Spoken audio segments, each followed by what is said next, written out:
बसरे का गवर्नर हज्जाज बिन यूसुफ बड़ा जालिम आदमी था। तो हज़रत सईद बिन जुबैर रज़ी अल्लाह तआला अन्हु एक किताबी बुजुर्ग थे, तो आप ना उसके गलत कामों पे उसे टोका करते थे। हमारा ये मसला होता है कि जब हमें कुछ टोकता है तो हमें जिद चढ़ती है, ये नहीं देखते कि मैं पहले देख लूं मेरी कहीं कुताई पे तो नहीं टोक रहा। वो जालिम था, आप उसे टोकते थे। तो जब रोक टोक होने लगी तो ये जो बादशाह किस्म के लोग होते हैं, इनकी ख्वाहिश होती है कि हमें पूछने वाला कोई ना हो।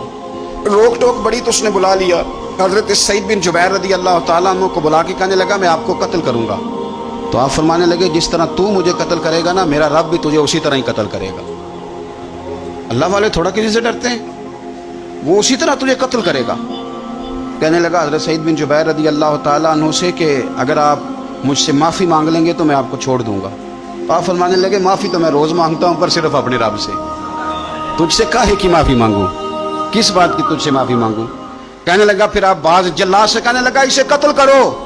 आपने हंसना शुरू कर दिया। तो वो कहने लगा हंसते क्यों हो। फरमाने लगे तेरी जुर्रत पे हंस रहा हूँ कि खुदा का कमज़ोर बंदा हो के तू किस तरह की जुर्रत के साथ बातें कर रहा है कि मैं तुझे कत्ल करा दूंगा। उसने कहा पकड़ो, और गुस्से में आ गया, पकड़ो और इन्हें कत्ल करो। जब कत्ल करने लगे तो आपने मुंह काबे की तरफ कर लिया और पढ़ा इन्नी वज्जहतु वजही लिल्लज़ी फ़तरस समावाति वल अर्द हनीफ़न वमा अना मिनल मुशरिकीन। काबे की तरफ मुंह करके ये दुआ पड़ी तो कहने लगा अच्छा इसका रुख फेर दो काबे से। तो आपका जब रुख फेरा तो आप फरमाने लगे तो बड़ा ही बेवकूफ़ है, फ़इन्नमा तुवल्लू फ़सम्मा वजहुल्लाह। तुम्हें पता नहीं मुंह जिधर भी करे अल्लाह उधर ही होता है। तू बड़ा बेवकूफ़ है, तू काबे से रुख फेर के समझता है कि अल्लाह कोई माज़अल्लाह मुक़य्यद है। इधर रब तो हर तरफ है, जलवा तेरी ज़ात का कू बकू है। मैं जिधर देखता हूँ उधर तू ही तू है, जिधर देखता हूँ उधर। जे मैं तेनू अंदर जाना तो फिर मुक़य्यद जाना, तो जे मैं तेनू बाहर जाना तो अंदर कौन समाना। अंदर भी तू है ते बाहर भी तू है ते बुल्ला कौन नुमाना। फरमाया कि भाई हर तरफ ही अल्लाह है। अब उसने पता क्या किया, आपको जब कत्ल करवा रहा था ना तो हज़रत सईद बिन जुबैर ने हाथ उठाया कि अल्लाह मेरे बाद इसे किसी और को कत्ल करने का मौका ना देना। मैं इतनी बात किसी और पर इसे मुसल्लत ना करना।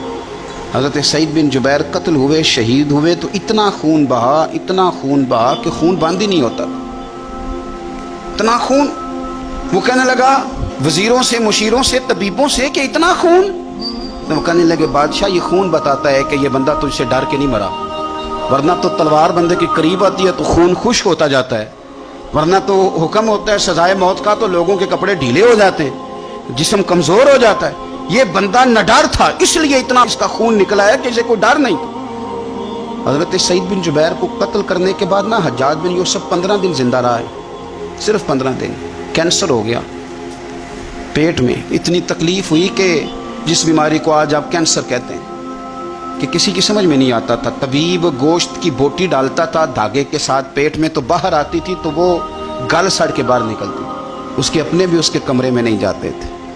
ओ यारो, जुल्म करते हुए लोग सोचते नहीं कि इसका हिसाब कितना भयानक होगा। रात को चीख मार के उठता, घर वाले कहते तुझे क्या हुआ। 15 दिन जिंदा रहा, एक रात सो नहीं सका। वो कहता था जब भी मैं सोता हूँ तो सईद बिन जुबैर मेरी ख्वाब में आते हैं और मेरी टांग पकड़ के घसीटते हैं तो मेरी आंखें खुल जाती हैं। ये जो बद्दुआएं हैं ये तुम्हारे बिस्तर तक तुम्हारा पीछा करती, ये नींदों में सुराख कर देती। लोग कहते हैं पता नहीं क्या बात है, सोया नहीं जाता। तो मैं कहता हूँ पता कर लो, शायद को बात निकल ही आए।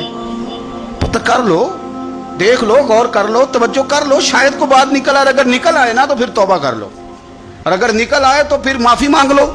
अगर निकल आए तो फिर अल्लाह से डर जाओ, अगर निकल आए तो फिर एहतियात कर जाओ। लेकिन बातें निकलने पर भी हम मानने को तैयार। तो ये मत समझे कि जब इंसान किसी का जुल्म करेगा तो वो चैन की नींद सोएगा। जी हो सकता, जैसा करोगे फिर वैसा। वो एक दरवेश थे, बूढ़े हो गए थे, उन्हें हजरत मिस्की कहा जाता था। खुशबू ही बड़ी आती थी, खुशबू वाला बाबा मशहूर हो गया।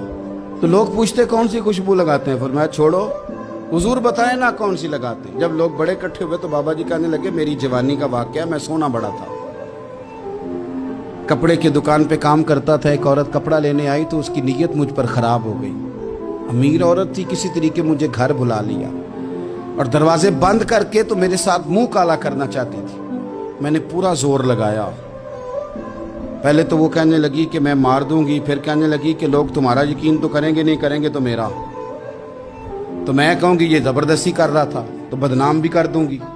جو حربے وہ استعمال کر سکتی تھی اس نے کیے. وہ یار جن کے ذہن صاف ہو گند کبھی انہیں لذت نہیں دیتا, کبھی نہیں دیتا, سوال ہی نہیں پیدا ہوتا.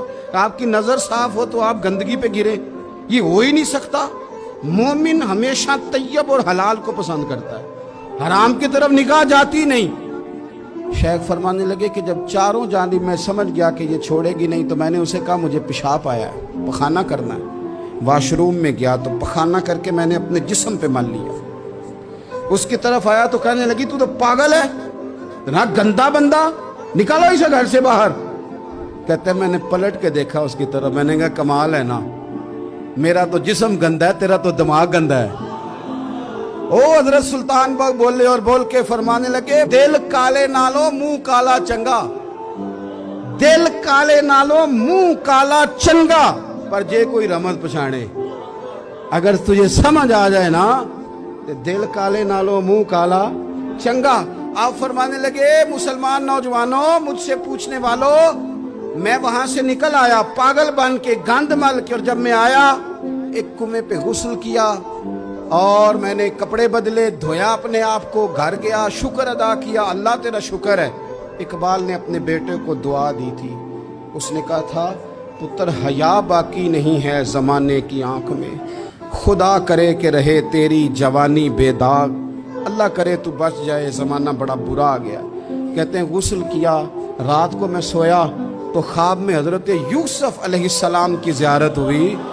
مجھے فرمانے لگے تو نے مصطفیٰ کریم کا امتی ہو کے وہ کام کیا ہے جو میں نے نبی ہو کے کیا تھا. اٹھنا سینے سے لگ, فرماتے ہیں سینے سے لگایا, میرے جسم پہ ہاتھ پھیرا, لوگوں قسم اللہ کی میں نے کبھی خوشبو نہیں لگائی, پر جدھر جدھر جاتا ہوں میرے وجود سے خوشبو ہی آتی جاتی. اور ملت کے جوانوں یاد رکھو, دل کالے نالو منہ کالا چنگا, دل کالے نالو منہ کالا چنگا, پر جے کوئی رمز دل کی صفائی پہ توجہ دے.